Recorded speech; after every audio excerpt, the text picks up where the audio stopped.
We've talked about the benefits of green tea and coffee. We talked about why they're so good for you and how much is recommended to drink. Let's discuss some tips for incorporating coffee and green tea into your day.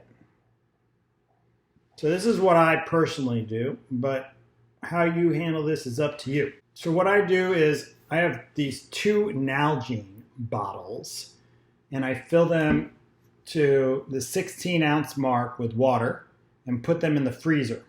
So I have a block of ice sitting in here. What I'll do in the morning is I'll brew 16 ounces of coffee and I'll pour it in here.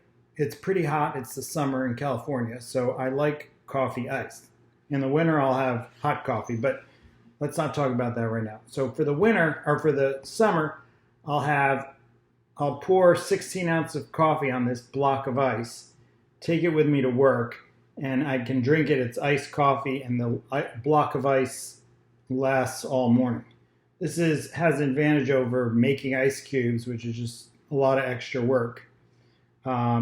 This is what works for me. On days that I'm in a rush, I will use Via Instant and just add cold water to it, and by the time I get to work, it shakes on my bike. It's made into coffee. This is the best instant coffee I've been able to find and can be a time saver. I will also have around noon 8 ounces of green tea. Now, I'm not recommending you meet both recommendations for coffee and green tea in a given day, but I personally, because the mechanisms are different for coffee and green tea, I like to get a little bit of both. So I'll have an 8 ounce of green tea sometime during the day. That's kind of self-explanatory how to make green tea. I drink it hot. However, you can just let green tea bags steep in water like overnight. And I do that on days when I'm drinking green tea and never actually heat the water. It's just steeped overnight in cold water and it becomes green tea with it just by time instead of by heat.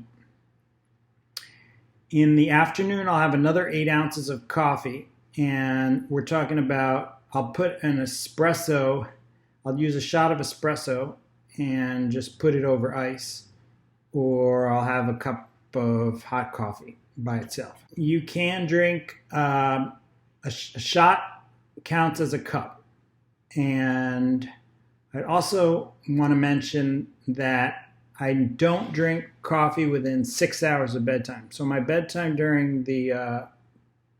my bedtime right now is 9 p.m. So I'm not drinking any caffeine after 2 p.m. So I make sure to have this drink at around 2, but not later, because caffeine can keep you up at night if you have it within 6 hours of bedtime.